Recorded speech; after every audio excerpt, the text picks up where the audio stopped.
Diyos maray na hapon sa Indugabos. Nagbabalikan sa tuyang programang Love Letter ni Kuya Wu. Ngunyan mga amigo-amiga, matutunghayan na naman yata ngunyan ang istorya kan sarong sa tuyang solid na tagamati.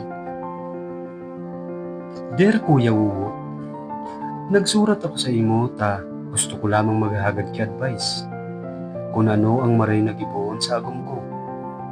Ang pangaran ko pala na Tomas, 27 anyos. Kuya Wu, pagaluno na ako sa kuyang agom. Maisugon kaya? Permi ako pigitring ka. Pagkaaga, ipahilot man ako. Kudi ano pa man kung nababarian na. Kung minsan man Kuya Wu, ang paghangos ko nagupundok yung mga 50 segundo. What? Madalas akong tikabo ni agom. Tapos pag di na ako nakahangos na namumutla na ako, pigatawan niya man ako ikatingko nga pigapainom kitubig. Ang problema Kuya Wu, pag ako na umaya na naman, gigibo na naman sa kuya. Traidoro na nagong ko Kuya Wu, pero di akong magibo.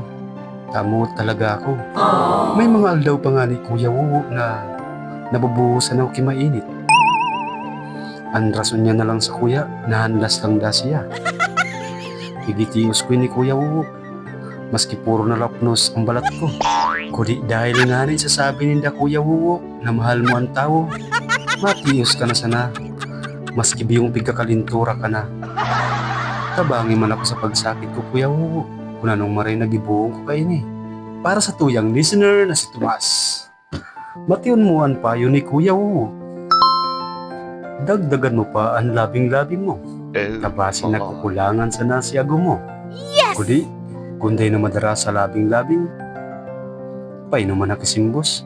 Naning biyo-biyo na, magpulok-pulok na. Wow!